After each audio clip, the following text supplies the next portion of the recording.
আসসালামু আলাইকুম। সবাইকে সুস্বাগতম জানিয়ে আজকের পাঠ শুরু করছি।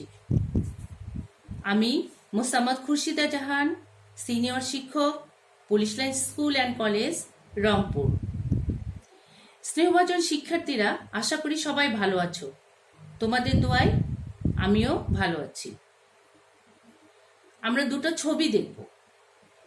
দেখো প্রিয় শিক্ষার্থীরা, দুটো ছবি, একটাতে কি হচ্ছে, ফুটন্ত গোলাপ।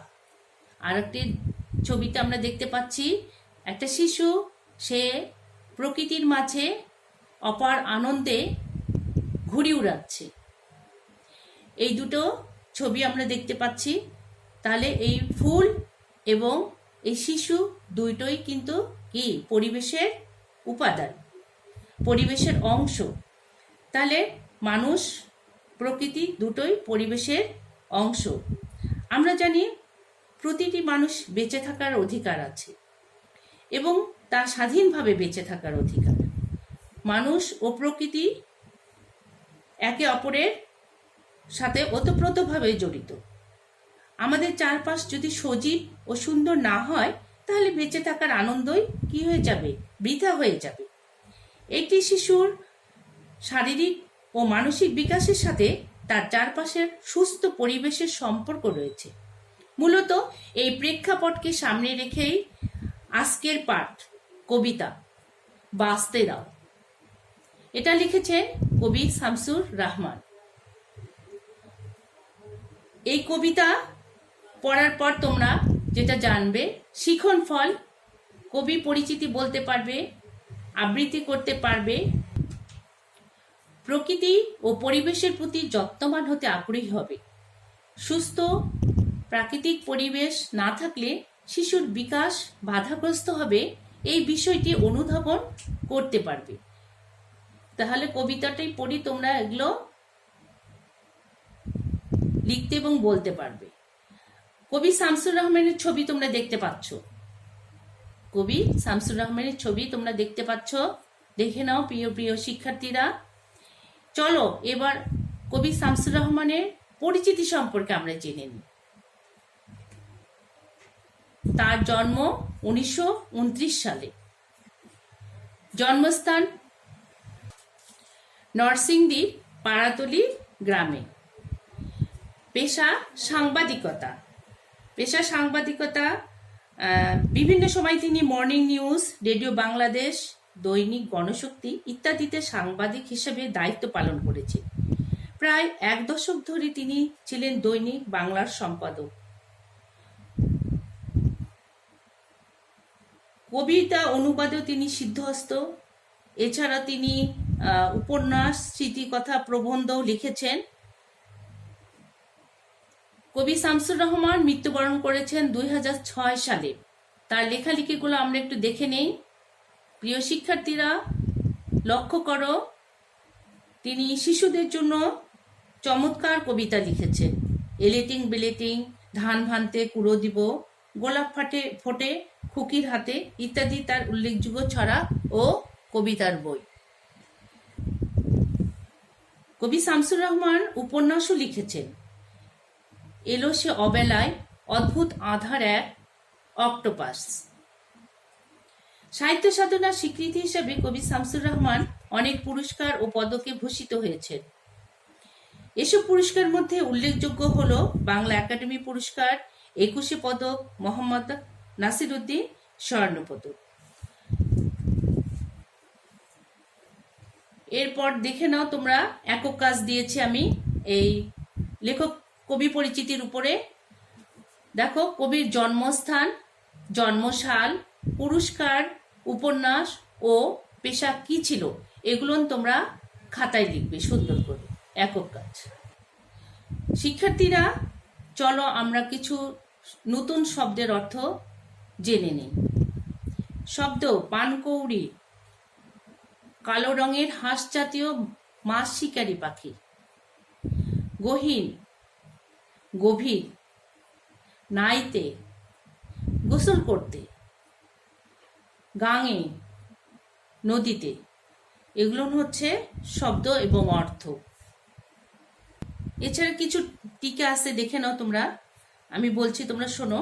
রঙিন কাটা ঘুড়ি, ঘুড়ি উড়িয়ে কাটাকাটির লড়াইয়ে সুতো কেটে যাওয়ায় রঙিন ঘুড়ি, জোনাক পোকা আলোর খেলা খেলছে রোজই। সন্ধ্যার অন্ধকারে জোনাকেরা আলো জ্বালিয়ে যেন খেলায় মাতে। সবাইকে আজ বাঁচতে দাও। প্রকৃতি কেবল মানুষের বসবাসের জায়গা নয়, গাছপালা পশু পাখি সকলেরই আছে বাঁচার সমান অধিকার। তা না হলে মানুষের অস্তিত্ব হুমকির মুখে পড়বে। এগুলো হচ্ছে শব্দের অর্থ এবং টিকা সম্পর্কে আমরা জেনে গেলাম। এবার আমরা কবিতাতে পাঠ করব। প্রিয় শিক্ষার্থীরা, আমি কবিতাটি আবৃত্তি করে শোনাচ্ছি, তোমরা একটু শোনো। এই তো দেখো ফুল বাগানে গোলাপ ফোটে, ফুটতে দাও। রঙিন কাঁটা ঘুড়ির পিছে বালক ছোটে, ছুটতে দাও। নীল আকাশের সোনা নিচিল মেলছে পাকা, মেলতে দাও। জোনাক পোকা আলোর খেলা খেলছে রোজই, খেলতে দাও। মধ্যদিনে নরম ছায়ায় ডাকছে ঘুঘু, ডাকতে দাও। বালির উপর কত কিছু আঁকছে শিশু, আঁকতে দাও। কাজল বিলে পানকৌড়ি নাইছে সুখে, নাইতে দাও। গহীন গাঙে সুজন মাঝি বাইছে নাও, বাইতে দাও। নরম রোদে শ্যামা পাখি নাচ জুড়ছে, নাচ জুড়েছে, নাচতে দাও। শিশু পাখি ফুলের কুড়ি সবাইকে আজ বাঁচতে দাও। প্রিয় শিক্ষার্থীরা, পাঠের উদ্দেশ্য, এই কবিতাটা পাঠ করে আসলে আমরা কি জানব, কি বুঝব, সেটাই আর কি। প্রকৃতি ও পরিবেশ সংরক্ষণের গুরুত্ব তুলে ধরা। আসলে প্রকৃতি নিয়ে কিন্তু আমরা এখন অনেক ভাবতেছি। প্রকৃতি ধ্বংস হয়ে গেলে আমরাও ধ্বংস হয়ে যাব। এই জন্য বেশি বেশি করে কি করা হচ্ছে, বৃক্ষরোপণ করা হচ্ছে, বেশি বেশি করে গাছ লাগানো হচ্ছে, সবাইকে গাছ লাগাতে বলা হচ্ছে। আসলে একটা দেশের মোট আয়তনের 25% কিন্তু বনভূমি থাকতে হয়। আর এই প্রকৃতি যদি ধ্বংস হয়ে যায়, তাহলে আমরাও যেহেতু প্রকৃতিরই একটা অংশ, সেই জন্য আমরাও একসময় বিলীন হয়ে যাব। আমাদের বেঁচে থাকতে হলে, ভালোভাবে বেঁচে থাকতে হলে পরিবেশকে কি করতে হবে, পরিবেশকে সুস্থতা দিতে হবে, প্রকৃতিকে সুস্থতা দিতে হবে। আর এ কারণেই কিন্তু পরিবেশের মধ্যে আমরা বিপর্যয়গুলো লক্ষ্য করি। আর এই উদ্দেশ্যকে সামনে রেখেই কিন্তু কবি শামসুর রহমান এই কবিতাটা লিখেছেন তোমাদের জন্য, আমরা যেন পরিবেশ সম্পর্কে খুব সচেতন হই। এটি হলো আমাদের পাঠের উদ্দেশ্য। প্রিয় শিক্ষার্থীরা, আমি কবিতাটা যেভাবে আবৃত্তি করছি, আমি জানি তোমরা আমার থেকে আরো ভালোভাবে আবৃত্তি করতে পারবা। তোমরা নিজেরা কবিতাটি আবৃত্তি করো, সুন্দর করে আবৃত্তি করো, উচ্চারণগুলো দেখো।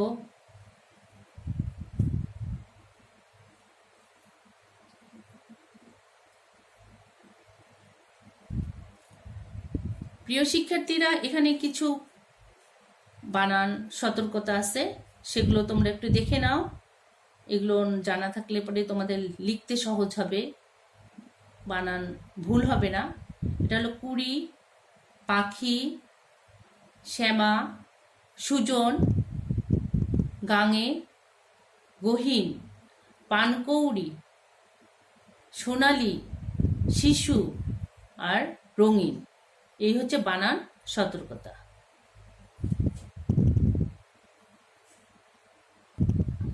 প্রিয় শিক্ষার্থীরা, আমরা এতক্ষণ কবিতাটি পড়লাম। এখন এখান থেকে আমি কিছু জিনিস তোমাদেরকে বুঝিয়ে দিচ্ছি, তোমরা মনোযোগ সহকারে শুনবা আর এগুলো কিন্তু লিখবা, খাতার মধ্যে লিখবা। দেখো, আমরা একটা ছবি দেখতে পাচ্ছি, কি একটা শিশু কি করছে, সে ঘুড়ি উড়াচ্ছে। আসলে শিশুরা দুরন্তপনা পছন্দ করে, এই জন্য তারা কাটাঘুড়ির পেছনে দৌড়ে তারা পরম আনন্দ লাভ করে। মানুষের বুদ্ধির বিকাশ আর বেড়ে ওঠার সময় হলো শিশুকাল।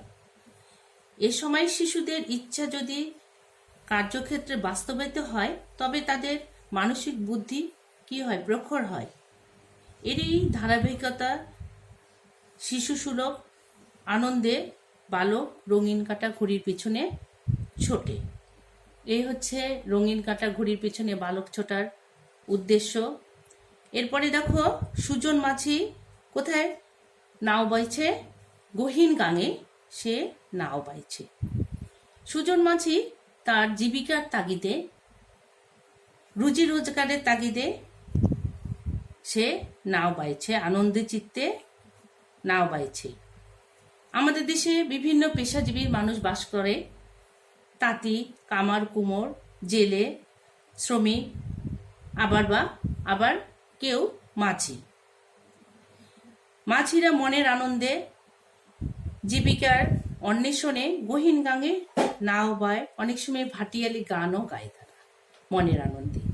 এতে তারা স্বাধীনভাবে আনন্দ পান বলে তাদের কোনো ক্লান্তি বা অবসাদ আসে না।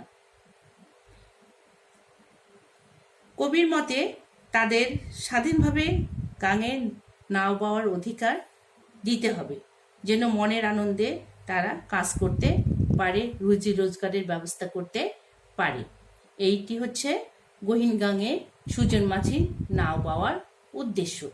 এরপরে দেখো তোমরা ছবি দেখছো জোনাকি পোকা। তোমরা হয়তো ছবির মধ্যেই জোনাকি পোকা দেখতে পাচ্ছ।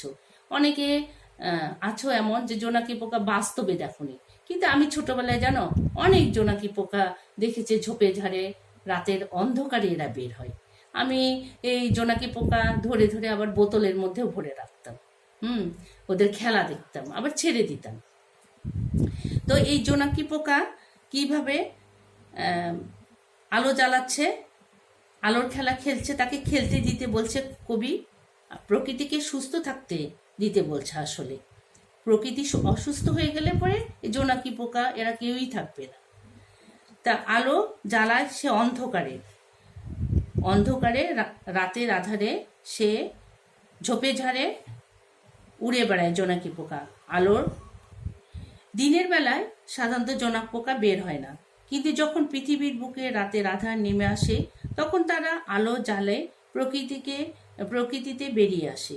জোনাক পোকার আলোর খেলা দ্বারা এটাই বোঝানো হয়েছে যে তারা প্রকৃতিকে কি করতেছে, সুন্দর করে রাখছে, তাদেরকে আলো জ্বালতে দেওয়ার সুযোগ দিতে হবে। পরিবেশ বিপন্ন করা যাবে না, পরিবেশ নষ্ট করা যাবে না। এরপরে দেখো ফুটতে দাও ছুটতে দাও। এই কথাগুলো দ্বারা কবি কি বোঝাতে চেয়েছেন? ফুটতে দাও ছুটতে দাও এ কথাগুলো দ্বারা কবি বোঝাতে চেয়েছেন জীবনকে তার স্বাভাবিক নিয়মে চিরাচরিত রূপে চলতে দেওয়া উচিত। বাঁচতে দাও কবিতায় কবি বলেছেন যে জীবনের চলার গতি রয়েছে স্বাভাবিক নিয়মে। জোর করে কেউ এই নিয়ম বহির্ভূত কোনো কাজ করতে গেলে সেটি হবে ভালোর বিপরীত, অর্থাৎ মন্দ।